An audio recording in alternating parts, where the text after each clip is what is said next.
Welcome to the Art of Faith podcast. It's where myself, Pastor Joshua Kapczynski, and my co-host, Pastor Joel Fairley of the First Baptist Church of Claremont.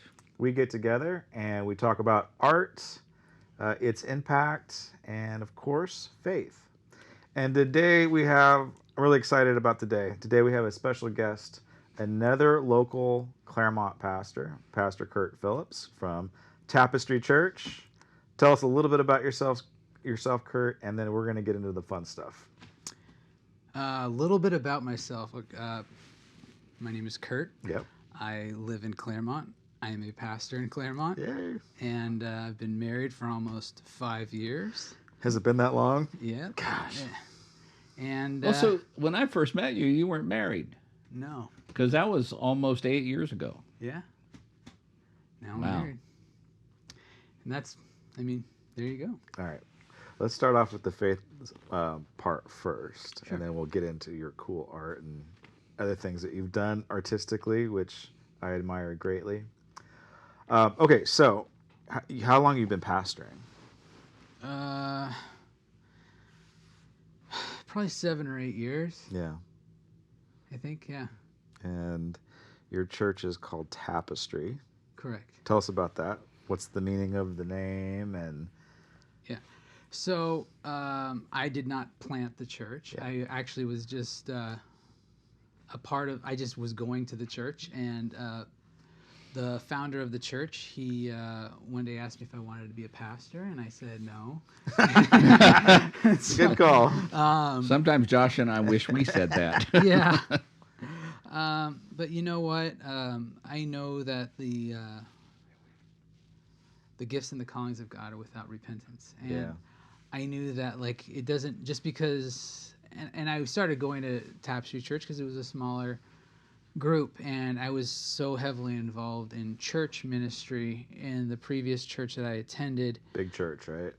No, this was a little smaller one, but in both churches, the church before that was a bigger church, and I was very heavily involved, and I kind of just wanted to just be a part of a Christian community, and so I didn't want to jump too much into church ministry, and I kind of laid low. Yeah. And just tried to blend in and just heal and be a part of a family. And then the pastor, he found out that I led worship, and he asked me if I wanted to lead worship, and I said no. And I realized the Lord, as I continue to read the Word and as I continue to hear the pastor preach the Word, it was the Holy Spirit convicting me that Curt, I've given you these gifts to love and to serve the church with.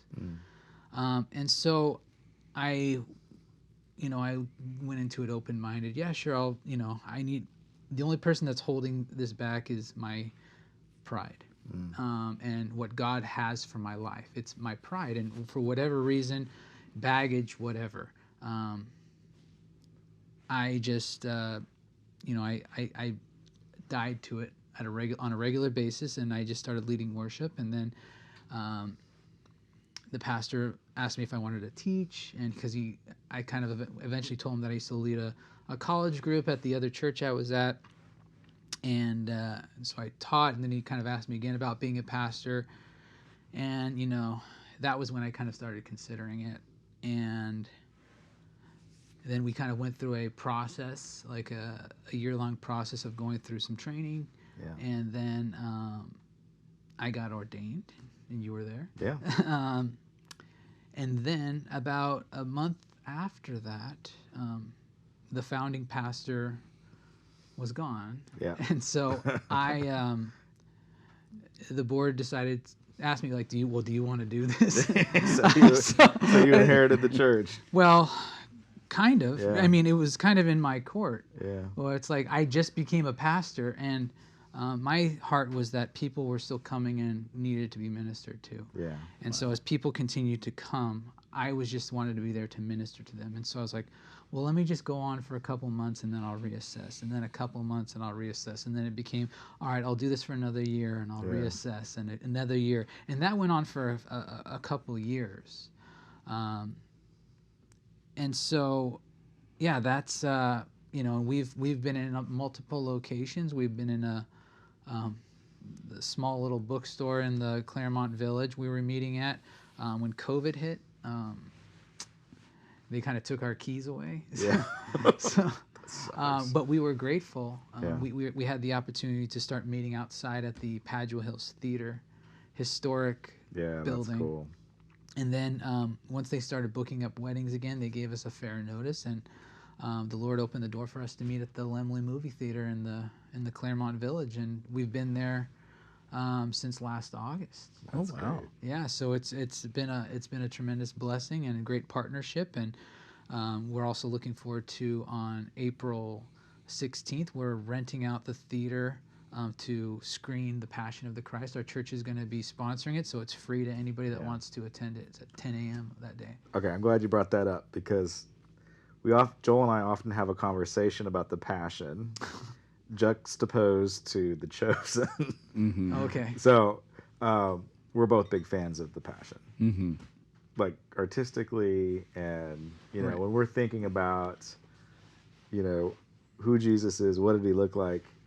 In my mind, it's Jim Caviezel. There might be a couple of others, but we always kind of have this conversation. So Joel and I have done a couple of Chosen reveals where we've watched Chosen for the first time on the podcast, and we respond to it. And so, because we feel guilty that we haven't watched it, and our entire congregations have all watched it, and they make us feel bad. I feel like a bad Christian. I've never seen it. Yes. Okay. I hear the I same think thing. I'm all caught up in the Are first you really? season. Oh. I'm all caught up in the So first it's not season. like a mini series. It's like multiple seasons. Yeah. Oh wow. Yeah, I get the same thing. They don't like, know. The first season doesn't even. It barely called all the disciples. Yeah. In the first season. Wow. Yeah, it's. But I heard it's pretty good. I mean, Yeah. that's just weird. That's Like good. I've never seen it though. I know. As much as people keep telling me Yeah. about So it. you're a bad pastor too. Yeah, You're a bad I don't- Christian. Where? How do you watch it anyway? It's You like can watch it on an app. Well, that's what I It's hear. That you have to download an app. You download an app and it's free, right? It's free because Yeah. it I don't gives know you what's- opportunity to give to it and to and what they do is they have a fundraiser for each season. And right now, if you look at the fundraiser progress, it says we are such and such amount of money towards the third season. Wow. It's brilliant. It's a Yeah. brilliant way of doing it. Yeah. I don't know what's keeping me from. It's Like I maybe said, you're a bad Christian, Curt. That's why. maybe yeah. Yeah, a lot of people have been bringing I it know. up. They give you a hard time, huh? Yeah. Okay, so I love what you do in Claremont. And in many ways, COVID made us all adjust and pivot and be creative. So Joel, he did a daily devotional for how many days straight online? Over 300 Wow. over 300 days straight. Yeah, I took a week off when I was on vacation, but yeah. So like he got creative and we got creative. A lot of churches had to pivot and get creative, but your ministry started off that way. You've been pivoting since day one. Right. I mean, Yeah. like I said, when Yeah. the church got thrown on my lap, Yeah. I didn't even know who to pay the rent to. I didn't even know. I didn't even know who the insurance company was. Oh my god. You know, I didn't. You know, we had contracts with like electronic offices. We had a Yeah. storage unit. We had and so like I had to get access to the bank and all kinds of stuff that that kind of Yeah. don't think about naturally. But it was So I've kind of always had to be able to adapt, but. It's amazing what the Lord has done in me through the process where it's Right. like kind of the more that happens, the less I respond like in the way that maybe I would have previously responded, where it's like the Lord's going to provide, you know. So you've been walking into faith since you began your ministry pretty much. Yeah. Wow. Yeah, and the thing is at that time I was also getting laid off from a job that I was working at for almost 10 years. remember that, yeah. So it was Yeah. it was like the same time, and then I wanted to propose to my now wife at that time, but like I said, all of that stuff happened at once, and so that put that on the back burner. So I'm like, I'm not gonna propose. Like I don't even know where I'm gonna be working, and so, but yeah, but that was probably one of the tougher times of my life. However, looking back at it, I'm amazed at, and I'm grateful for the work that God did Yeah, in my life and in my heart and in my faith. that's awesome. Uh, Education-wise, are you Biola or Talbot? Biola. Biola. So you got your I got my bachelor's? bachelor's at Biola, and I got my master's at Claremont Graduate. And that's what I'm jealous of. Biola's cool, but you did the Drucker route, right? Yeah, I did the business route through Drucker at Claremont Graduate, and very grateful for it. I looked up to Drucker even in my undergrad when I was at Biola. I took an entire course just on Drucker's style of management, and we read Drucker's the book just called Management, and we would just read case studies after case studies every week, and then we would use Drucker's philosophy of business to respond to each case. And so, looking at Peter Drucker's philosophy of leadership was very, very. I don't know the word to say, but it was very encouraging to me to see that you can use like Christian methods in order to lead not only in the professional world, but also you can be very successful in terms of business. But it all goes back to your love and your care for not only your people but your product and what you're doing. Yeah. And so those are the two main things, and you focus on those things and you invest in those things. Yeah. And that's what causes it to grow and to be successful.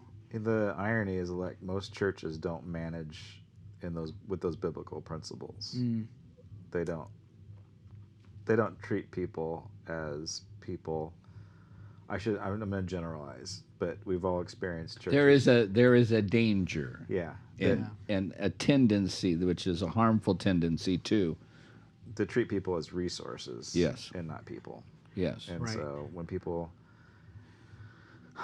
again, I don't want to be critical of bigger churches, but it tends to happen in bigger churches where they're just a resource to be used and not a family to be loved. And Drucker was brilliant at building value into people. Yeah, and that was the thing is he saw that everybody had some value, and to find what that is and nurture it. Yeah. And then to maximize that element of that person. And then not only that, training them into be leaders. And so I thought that was very unique and very interesting. Yeah. Fun note, I did the estate sale for Drucker's personal secretary. Oh, wow. Wow. She had some cool stuff. So there are a couple of things. Here in Claremont? It was not in Claremont. It was in Orange County.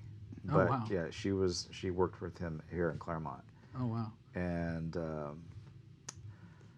I don't know what happened to his estate after his wife passed, but I had dibs on that. I don't know who did it, but I almost did Drucker's estate. Oh, wow. Yeah. That's awesome. That would have been awesome. But I think everything that he owned went to the Japanese market. Oh, wow. Because the Japanese love Drucker. Oh, yeah. That's the thing. Oh, is, wow. So the Drucker School of Management here in Claremont, it's not like one of the more famous business schools in the United States, but Drucker is like a rock star. Yeah. All over the world. Yeah. And so, yeah, he's huge. But it's not like it's like a Harvard Business School or Stanford or something like that. But like in the United States, he's not as known or that popular. But all over the world, like in Asia, Japan, China, he's huge. Huge. So here's a dirty rumor. I can't prove it, but it's still gossip, and we'll just gossip. So supposedly, Drucker bought his wife a Black Panthered fur coat. Oh, dang. Yeah. Endangered species type of Black Panther. So there's the dirty little secret on Drucker. He loved his wife that much that he bought a. Is that true? I don't know. That's what his secretary We'll told put me. that out there. All right, we should probably cut that part out because again, that's gossip and rumor. Sorry. I think I went to a leadership conference when I was in the first chapter of my ministry, and I think he was there, and he told this story. I think it was him. he told this story that there was a young man who was visiting a CEO of the company, and he wanted to just glean from him everything. He says, so what is the secret of success? And the leader says, the CEO says, 2 words: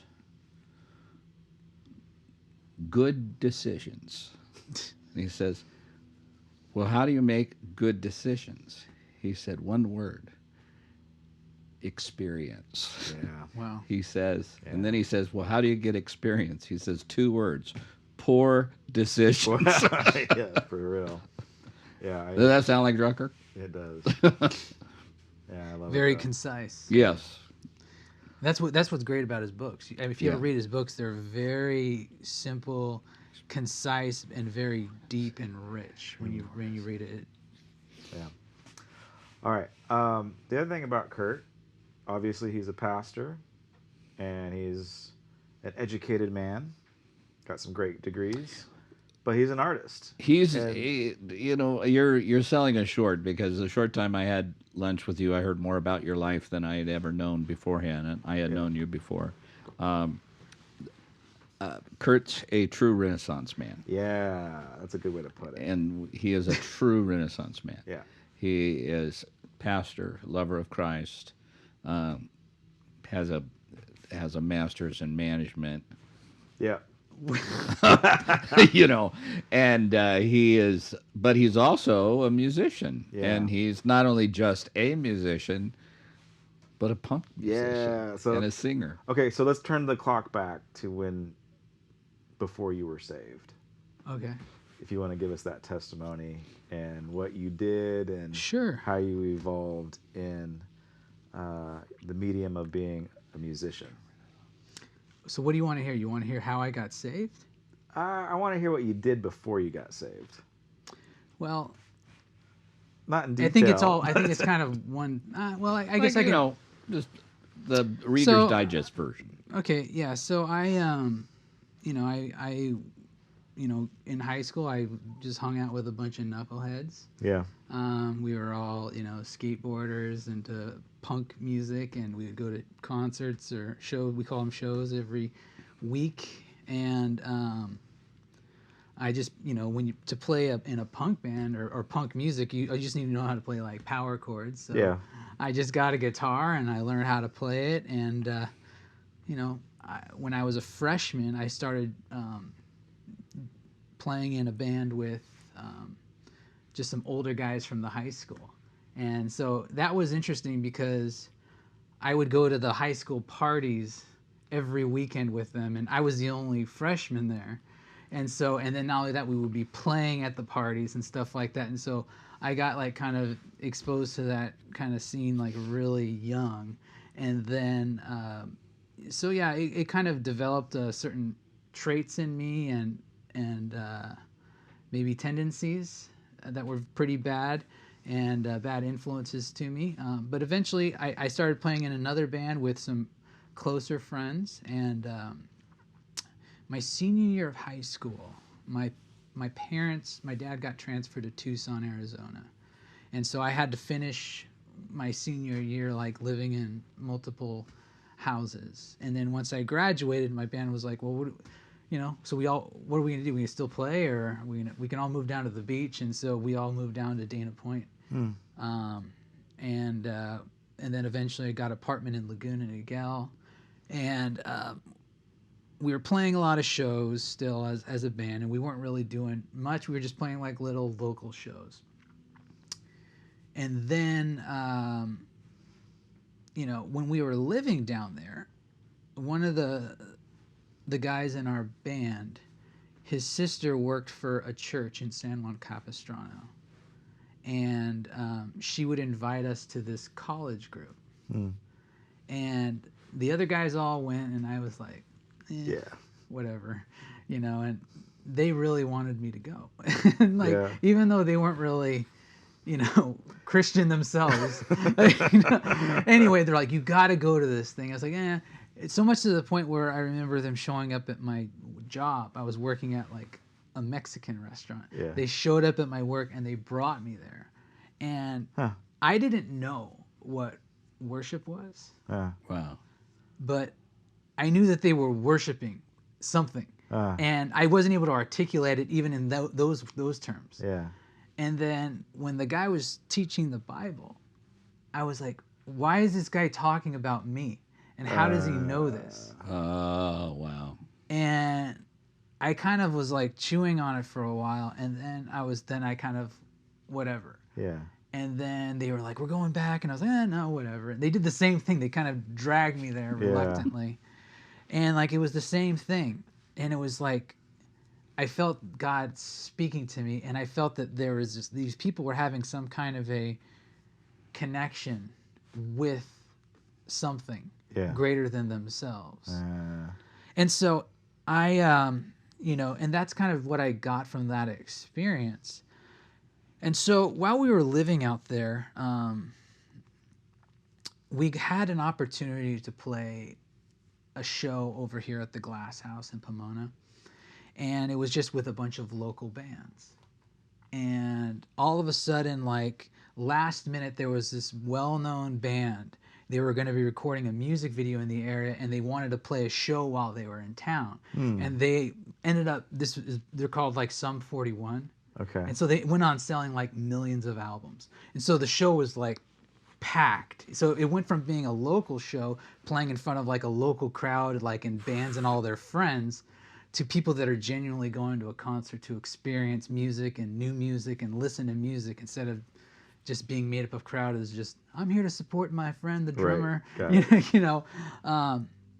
And so after that, a lot of opportunities started opening up. We played a month later at the Glass House with the band Sum 41 again when they were on a tour. They actually asked us to come and open up for them. That's awesome. And then more opportunities started opening up, and then we started playing bigger shows and bigger shows. And then before you know it, we were selling out our own shows, like That's selling, awesome. hundreds of tickets through Ticketmaster. Wow. And so...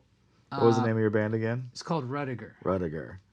And I just remember one time we were, back to my testimony. Yeah. We were playing a show in Las Vegas, and it was a really big show. And something happened while we were out there to me.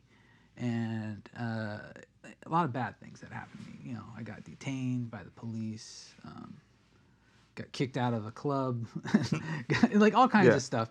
Anyway, and then, I think I got robbed. And I remember we're in the van. We had this like 15 passenger van. And so we had like, everybody was on a bench. So we were just like driving back from Vegas on that road. And there was a guy in our, that used to go to our shows, and he would sell like our merchandise, like our CDs and shirts and stuff like that. And we knew him from high school. And I said like, hey man, you used to go to church, huh? He goes, because I remember he used to go to church in high school. He goes, yeah. And like, I'm like hungover. Yeah. And he goes, and he goes, yeah. And I go like, we should go to church. Because as I was in that van, I didn't know God. I didn't know anything about God except for those experiences that I had at that church, those 2 times, 3 times, who knows. I felt God telling me, I have something for you that is nothing like this, and I have a greater life for you. But you have to trust me. And I didn't know how that would translate and how that would work practically, what that meant. Yeah. And that's how I said, let's go to church. And so me and this individual, this friend of mine, we would go to this church that he grew up going to. And we would go Sunday mornings, Sunday nights, Wednesday nights, like other studies and stuff. I was going for like multiple times a week for like 6 months. And they would always give like the invitation to receive the Lord. But the thing is like they were doing expository teaching, in-depth teaching. And I knew exactly what it meant to become a Christian at that point, like throughout that, because Wow. I did not want to become a Christian because I knew that it would cost me everything that I loved. Oh, wow. And so I counted the cost, and I said, that means that I'm not going to be able to do this. I'm not going to be able to do this. I'm not going to be able to hang out with these people anymore. I'm not Yeah. going to be able to do this. My whole identity is going to, my family's going to think I'm crazy. Right. The people at my job are going to think I'm weird. Yeah. And so like, I'm just thinking like everything that is my identity is going to be completely gone. Wow. And that scared me. And so there was one night, I remember it was a Sunday night or maybe a Wednesday night. It was an evening service. And my friend, he wasn't able to make it to church with me. And so I, being the OCD person that I am, I said, I just went by myself. And they had a guest speaker, and it was this like evangelistic ministry. And the guy gave an altar call at the end. And it wasn't like anything really different, because I heard the gospel like, Right. who knows, a million times by then. Yeah. You know, but I sensed this peace about me that I could actually, knowing that I'm going to lose everything, but I can trust God. And so what's crazy is this was a pretty large church. And so I'm sitting in the back. And so that's like the Green Mile. It's a long walk Yeah. to the front of the church. Yeah. And so as I'll never forget it. Walking the mile, walking the green mile. Right. Right. I'll never forget that. Walking down that aisle. And I'm thinking, you're going to lose this. You're going to lose all your friends. You're going to lose your band. Wow. You're going to lose all this stuff. Like, you might lose your job. You might, you know. But I was telling myself this. But then I said, but Lord, I trust you. And I realized, because in that moment, I was able to fully understand and see the throne behind my throne. Like in Isaiah, like in the year that King Uzziah died, like the Lord showed him the sovereignty and the rulership of the Lord. Yeah. And it was in that moment where I was like, it doesn't matter if I lose everything. As long as I have God, everything is going to be fine. And what ended up happening, the things that I was most afraid of happening, happened. Yeah. I lost all my friends. The band broke up. People at my job, I mean, I wasn't like preaching to people at my job. They just saw me, they would see me coming in all messed up and like, but now they're seeing me read my Bible on my lunch break. Yeah. I had people like trying to sabotage me, lying to supervisors. They actually, I was working at a car dealership at this time, and they were, and so the manager ended up saying like, we're gonna put you now washing cars in the middle of December. Jeez. And so like permanently. Yeah. And so, you know, it was hard. And so what ended up happening is I ended up getting more friends. I ended up starting playing music at church. Yeah. I ended up getting a job over at Western Christian Schools Nice, I remember for that. 10 years. Yeah. I worked there. It was crazy. My parents came to a knowing relationship with the Lord. The guy that I was going to the church with, the guy that used to sell our merch, he ended up going to Bible college and becoming a youth pastor himself. Wow. The singer of our band, and he's a worship pastor now at a church. That's Wow. amazing. You know, and the Wow. drummer of our band, he put out some Christian music with some other artists and stuff like that. And so, you know, and it's crazy because I remember the last tour that we did, I remember being in Memphis. I remember we were booking shows, and like the owner of this place that we were playing in Memphis, he was a pastor. It was a skate park, an indoor skate park. And the owner was a pastor, and he says, I'll put you up in a hotel, but you got to come to church the next day. We're like, all right, you know. Yeah. And then when the guy that was booking our shows, he told me that. And I said, hey, why don't you ask him if he'll baptize me when we're there? Oh, wow. Really? And so, because like I didn't know, I just kept reading about baptism in the Bible. Yeah. I kept reading about it in Christian literature.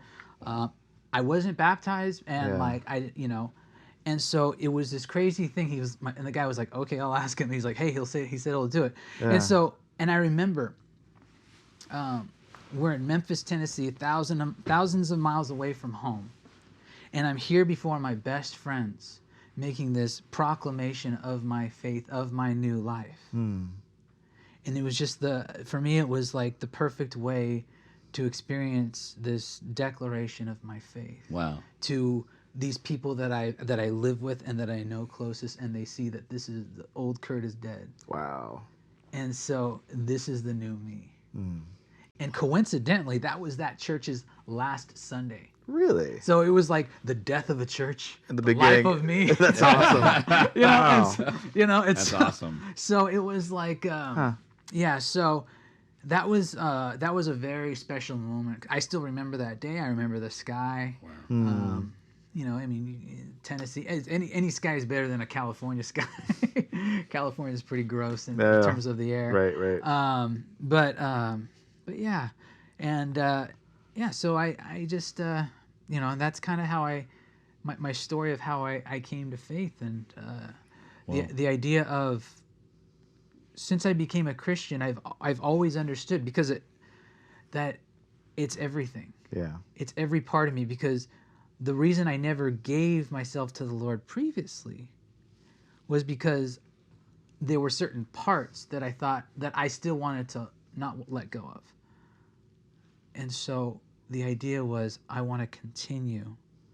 The idea was like, I cannot do this unless I give everything. And what I see biblically, you cannot like have this fullness of life that is promised to us unless you are living a repentant life, trusting in the Lord and being filled with the Holy Spirit. A surrendered life. Yeah. So we spoke to the faith part of your Renaissance man, the music part of your Renaissance man. No true Renaissance person is a true Renaissance person without art. Right. And I understand that you are a painter and an artist. Yeah. And so I guess I represent the artist, the artist, the ambassador of the artist. Nice. How long ago did you?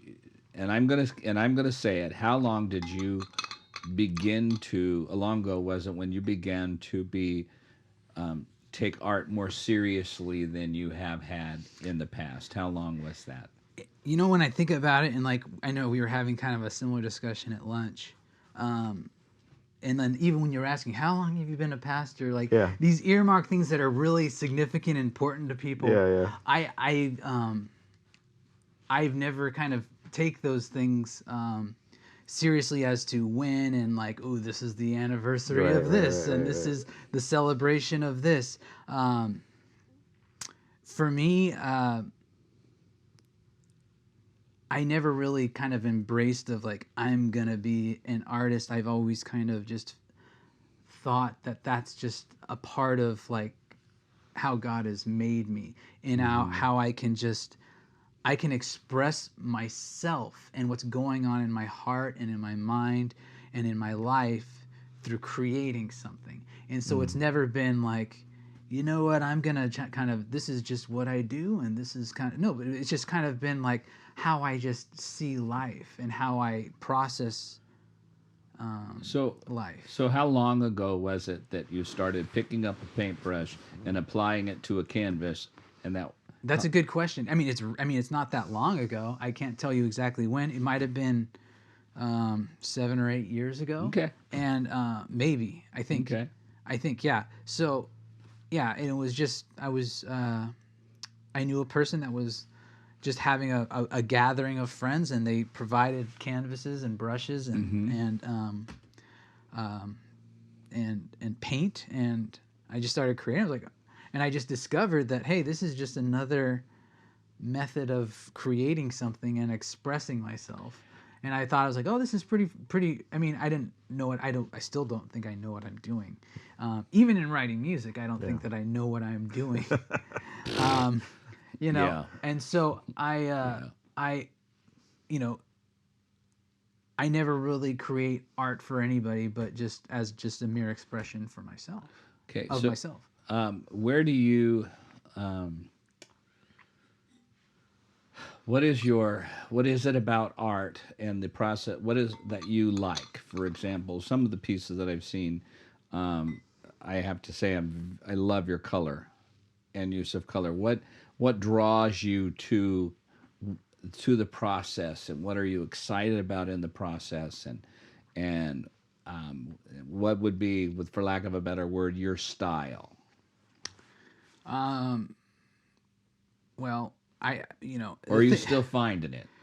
that's the other thing that's I think is unique about how I create things. I never kind of like say like, all right, I'm going to schedule some time and figure this out and maybe work on something. It always kind of just has to like come to me naturally, and then once I start it, I have to complete it. Okay. And so it's not something where like I plan, like I think my wife got me some canvas. I think it was maybe for Christmas, and it's just, or maybe even earlier, but like it's just still sitting there, and I haven't had any like desire to pick it up. But I know that like, you know, eventually I will. Eventually I will. You can But- relate to this, huh? Yeah. Welcome. Yeah, and This so this is an old tune, Yeah. different instrument. So finding that muse. The muse that yeah. So the muse is interesting. Sometimes it comes to me if I see like colors somewhere. Like if I see, I'm like, I like that combination. I like that combination of colors. I wonder if I can do something with just those combinations, and then maybe do something with that. Yeah. And I'll start with that as a base, and then, but I have to be thinking about it a lot for me to actually get out the canvas Yeah. and the brushes and everything. It kind of takes a lot to get motivated to do that. Yeah. Do we have some of your work on the screen, Joel, Luke? Oh, dang. Oh yeah, that's that one's actually, yeah, that's one of my newer ones. Yeah, I don't know what I think I saw something. I'm trying to think of how I came up with those colors, but I don't remember what I was doing, but I just remember it needed something to pop, and that's when I added the pink. And I normally like wouldn't use pink for some. Yeah. Not that there's anything wrong with the color, but it's just not a color I've ever really used. Pink? Yeah. Okay. Yeah, and this was like a neon pink. I think I had some neon paint for some random reason. I don't know why. So, let me just ask a question. So in that, I see like in the upper left-hand corner, there's that border of, that's the pink you're talking about? Yeah, and then also kind of in the middle In as the well. middle. Yeah. Okay, so is that an underpainting? No. So, Okay. well, wait a second. So, that's really, there's nothing underneath that. no. Okay. There's nothing underneath it. Basically, I'll add like sometimes I'll use like black, certain colors to allow like the other colors to pop. Yeah. However, in this case, because I actually had too much black, I added the pink and to allow the other colors to pop.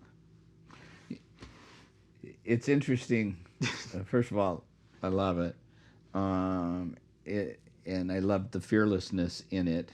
A couple of reasons why I say fearless is, as soon as you said black, I went, Yeah.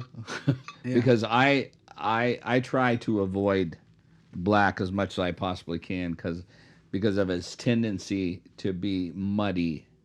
Yeah. But you just use black, and so there's a very great boldness in it. Yeah. But it's interesting that you've been talking a lot about the pink. Well, that you're that's using because, in there. like you said, the black, like my inexperience, like I didn't know that that's what would happen. Okay, but here's what I'm saying is that we're not seeing, me personally, I'm not seeing the pink. Oh, okay. That's, for me, that's all I see. I'm seeing the yellow. Yeah. Interesting. Interesting, dude. 3/4 of it is painted yellow. Yeah. Yeah, I guess you're right. And so that's that. It's a brilliant piece. It really is. It really is a nice abstract piece. And the reason the reason why it's good is because the painting pops. The painting pops not because of the pink. The painting pops because of that beautiful bright level that's coming. That is framed by the dark around it. Now, and I think what the pink has done, and I think what the pink has done, has softened the shadow. Yeah, for sure. Of that, and it really has softened the shadow and allowing that beautiful swath of yellow to go through that painting. The pink is used as a frame, is what I would I would say that. Right, and as you can see, I do this with pretty much all of my paintings. I paint the edges of the canvas like a frame with black. I do too. Yeah, and so it kind of, like I said, for me, it makes a lot of the colors pop when I do that. Yeah. But Yeah, it's a good piece. Is it titled? Do you have a title for it?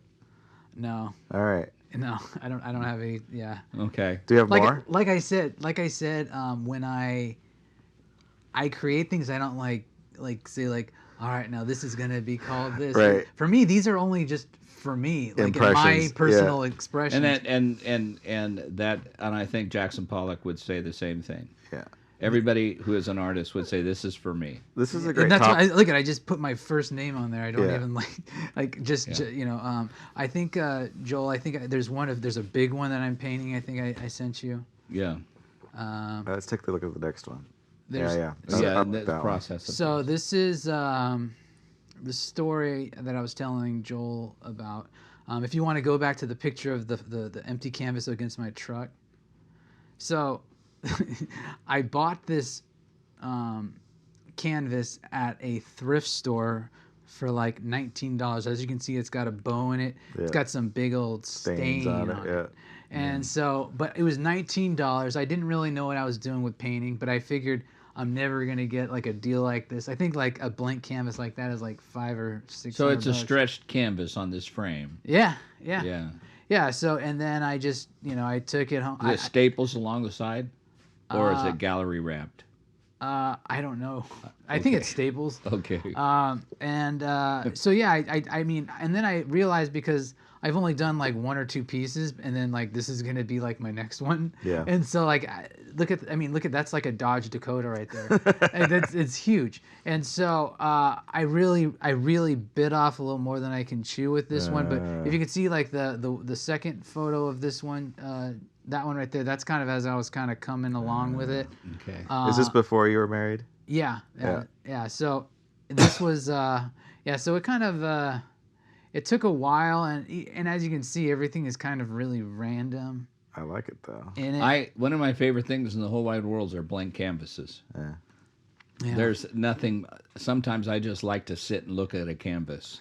Well, and imagine what can be there. That's well, the so thing neat. is, it was so big, so the scale of everything that you do has to be bigger than Oh, what you're used to. absolutely. And so I didn't realize that until I started getting into it. I'm like, oh, okay, this is Absolutely. lesson learned. I don't think I'm gonna buy a canvas this big again for a while. And then Oh, I would love it. Oh. there's that's there's the pretty much the final. The final of And it. as you can see, like the black outline of that and whatnot. So anyway. Yeah. So does your wife let you do this now in the house? Yeah, All of course. right. That's actually in her loft before we were married. Oh, that's cool. Yeah, Oh, that's neat. That's actually where my office is right now. Nice. Oh, wow. Yeah, so right now I have that's a spot where my office is. That's great. I And built- look how sweetly he puts a little cloth underneath it. You yeah, know. towel. Yeah. Yeah, I don't do that nearly enough. Your big mess. Yeah. Do you have any more? Not of the art. Okay. I've got that live piece over here. All right. Oh yeah. I'd love to see that. So we'll put a picture up of this later, but this is a great piece. It's very. I can put it. Okay, sure. Yeah. Drop it in the video. There you go. Okay. And that's the way it goes, right? No, it goes that Landscape. horizontal. Yeah, turn it. The dark on the clockwise. bottom? Yeah, clockwise. Yeah, there you go. There you go. Is it a landscape, Curt? No, it's Perfect. just like the other ones, basically. Okay, so it's an abstract. It's just It does kind of look like a landscape, I know, with the blue and the yellow sky, but no. Okay, walk us through the process And then okay, so from start to finish on this. What colors did you use? yeah, I started with the blue Okay. right there, and then I kind of mixed in a couple other colors there. I added. This is actually the latest one I've done. Then the yellows, and I started like, messing with some of the blues you see in the top right corner there. And then I looked at it, and it was still kind of like a little, didn't do anything for me. So Okay. I see. Then I was like, well, what can I do to contrast all of it? And so that's where I put the red. Yeah, that's my favorite part. Yeah, that's neat. The red on the bottom and on the top a little bit. And so it kind of allows you to kind of get more deeper into the actual painting. Do you paint? Does the paint go from palette to canvas, or is there any of this that the paint applied directly to the canvas? What do you mean? What does that mean? Did you squirt paint on the canvas and then paint, No. or did you have it in the palette? And palette. Then, okay. Yeah, palette. Like I said, yeah. I'm just doing what I can do. I that's actually a technique I'm interested in trying. What's that? Putting some Right there. Yeah. It's great fun, by the way. Yeah. Probably get good textures that way too. Yeah, I'm not into textures yet, but That's lovely. So you said something that is fascinating to me, and something that we talked about at lunch too, and it is that you're not necessarily doing this for other people. You're doing it as an expression for yourself. Yeah. Is that? Well, not necessarily like it's not for myself. It's just an expression of myself. Of yourself. Just kind of, it's like something that like, it's just a part. This is, if you get to know me, this is a part of like me. This is one way that I can express myself. And so it's not like I'm gonna painting all these things to go put them up in a gallery and try to sell them. It's more of just like, this is just like an expression of me. Okay, can we talk about your solo career a little bit? Oh, with the music? Sure. Yeah, because that was also an expression of yourself. Sure. And I love that. So one of the things that we haven't said about Curt is, this was probably 12 years ago, 15 years ago. Curt was the Inland Empire Musician of the Year as a solo artist, right? For 2 years. For 2 years. Yeah. As a solo artist. Yeah. And at that time, I was a youth pastor, and I took some of my kids to some of your shows. Luke, did you go to a show with me with Curt? I think that was before. Was that before you? Okay. And one of the things that was such a landmark of your show, your solo shows, is that they were very expressive. Yeah. I mean, specifically for here's the air quotes, a Christian artist. Yeah. Your music was very, very expressive, and you were solo. So tell me the difference between your band, your time as an artist in a band versus your time as an artist as a solo artist, and maybe even how it's connected to your visual art. Yeah, I think it's all pretty much the same thing. In terms of, if you listen to some of my songs, there's not really a formula to how they're written. There's some songs that don't even have a chorus. Mm-hmm. I'm not like necessarily creating them for people to like rock out to in their car, or to listen to, or even to like evangelize people. Yeah. This was just a method for me to use what God has given me to express myself. And that's honestly, like, if I had when I would play live, my intention wasn't to like, I'm gonna just try to sell as many CDs and try to pump that up and maybe get more opportunities. More so, it was like, I hope that people see this work that God has done in my life through this, these songs, and because like if I'm and that's what's the thing about using the word as an artist, like especially when you're using like literal like words and lyrics, you put yourself in a very vulnerable place. It's not like an abstract painting. Right. You're putting yourself in a very vulnerable place to let them, and when you're sharing it with people, you're letting them see some very, very deep parts of your life that you normally maybe wouldn't feel comfortable even talking about unless you really, really knew them. Yeah. And so it's very interesting when you you go and you play in front of like 1,000 people and you're doing something. You're playing these songs to maybe a room full of people that most of them likely aren't even Christian. Yeah.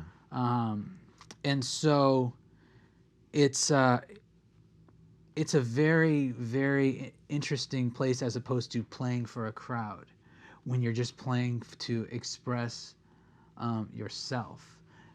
So like I never went into it, I'm going to go and be this entertainer and entertain these people. I'm just going to let them see what God is flowing out of my life. Wow. Wow. I don't think that gets done a whole lot. Right. I mean, even in the Christian music industry, that's usually not the philosophy or the approach. And kind of as we were sharing when we were having lunch, like and that was one of the things that I struggled with. Yeah. When I became a Christian, because I was in the music industry as a non-Christian, playing music for myself and for the world. Right. But when I became a Christian, remember, I walked down the Green Mile. Yeah, yeah. And I realized that my identity was gone. Curt Phillips, as I knew it, was dead. Yeah. My new identity was Son of the living God. Yeah. Wow. And my identity was no longer Curt the musician, Curt the artist, Curt the punk guy, Curt the guy that works over here, Curt the this or that, It was like, I'm a Christian. And so that was one of the things that I struggled with when I started, and God had to do a tremendous work in me in that, because I didn't want to get angry or judge, because it's like when I would fellowship with other Christian musicians or worship teams, all they would talk about is music and guitars and equipment and things like that. Where it's like, for me, like, I'm a new Christian, all I want to talk about is the Lord. It's like, yeah, we can, like, it's like, this is like a part of my life, but like, I'm not like, this isn't so much a part of my life that's all I want to talk about. Yeah. And not only that, like, God could take this away from me, and I've already accepted the fact because I've already lost everything. And if I lose it again, I know from experience that God is going to take care of me. Yeah. So like, it didn't really even matter to me for me to kind of obsess over these things.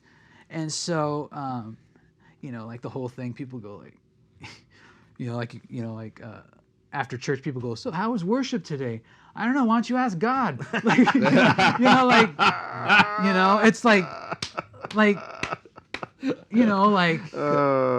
know what? Because that's exactly right. We think it's for us. Yeah, it's for us, Yeah.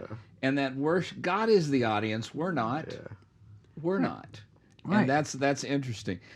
There's something that it keeps coming back to me, and I just have to share it. You use the word Green Mile, walking down the Green Mile, and you walk down that aisle, and in the movie The Green Mile is that what takes you to your death. Yeah.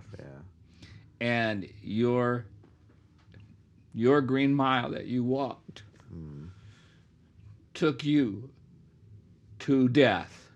Yeah. And a new life. Yeah. That. Beautiful. Yeah. Who said it? When Jesus calls us, he bids us to die. Yeah, that's probably C.S. Lewis. The thing is, Wasn't Bonhoeffer? Well, probably Bonhoeffer. Yeah.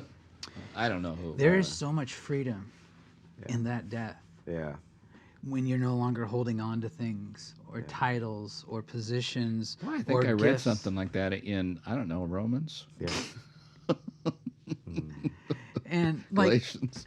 and so, you know, like the whole Christian music scene was really, really, like I said, like even if people would like criticize or judge my leading of worship, they were saying like, oh well, you know, like I didn't really like it when you did this, and I would just say, well, good thing it wasn't for you. Yeah. You know, like, Yeah, and yeah. so it's like, I think that's, you know, and so it's, you know, and so for me, it's just been, you know, I am blessed and I am humbled that God has shown me these things, but it's taken years for God to kind of continue to work this out and continue to show grace and mercy and love to those that like, because like instantly I'm like, man, like you need to get right with the Lord. Like it's like why is your identity so wrapped up in this stuff? Yeah.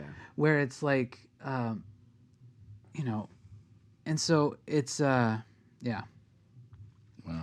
Well, it's a powerful. Your testimony is powerful in that it communicates the importance of knowing who you are and whose you are. The message of identity, which is a powerful message for today, Absolutely. because everybody we don't know who we are anymore, and so there's only one clear constant, and that's Jesus. And, Yeah. and I think we have a powerful anchor to invite people Yeah. to find out who their true self is, right? To discover their self, which again, Curt, you would say there's freedom when Yes. you walk that mile, Yeah. and when you give We- it all up. We think that often too many times we forget that what Jesus really wants from us is us. Yeah. He doesn't want our piety, he doesn't want our righteousness. He wants us and who we are and everything that we are. Yeah. And that's what he adores us. You know, another thing I just want to encourage people that are listening to this part about, you know, Curt sharing, like he knew that he was going to lose these things. He was going to lose his band. Yeah. He was going to lose his community of friends. You know, he was going to lose a position at work. And now, in retrospect, yeah, he did lose his cool punk band. But God gave him a platform to express himself in a better way. Yeah, I mean, God took all those things away, but He Gave you something better. gave me more. Yeah. You know, Yeah. you know, Yeah. you know, like when you know, seeing my parents walk with the Lord. Yeah. You know, seeing my best friends that I grew up with walk with the Lord. Yeah. Your friends that Yes. are now serving in ministry. Yeah. And, So we can see the TV. you know, and even your career that you were questioning, you're now a graduate of the Drucker School of Business, and you run a church, and you have a great job. That's awesome. It's awesome. All glory to God. All glory to God. Our word? Yeah. So, okay, so what we're going to do, we're going to just give a little prophecy over you and your calling and what we see in you. This is the best part of having guests. Yeah. Is when we have guests, we get to scour the art world for things that inspire us, and we listen to the Lord. And Josh and I, just between lunch and that, came to the conclusion that what a great warrior you are. Yeah. Fighter. And a fighter you come through. So this piece that I want to show you is not new to the Art of Faith podcast, but will probably be new to you. It is a piece by one of my favorite artists who happens to be an illustrator, N.C. Wyeth. Yeah. And good. it is David the Shepherd, Yeah. David the King, Yeah. The musician. David the Poet, Yeah. David the Warrior. And this is the fighter who sees an obstacle in front of him that seems insurmountable. And it's really interesting that he picked that because evidently N.C. Wyeth likes pink too. There you go. Yeah. Because I love that pink. And so I think what God is saying to you is, first of all, Lord,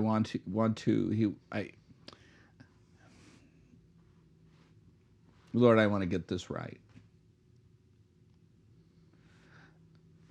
Please be assured you are his man.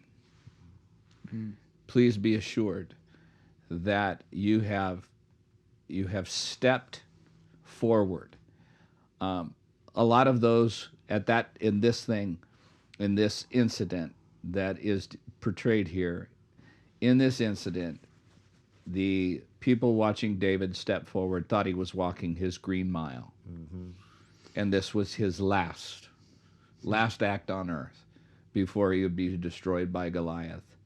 And you are, the best part of David, according to Scripture, is not anything that he did.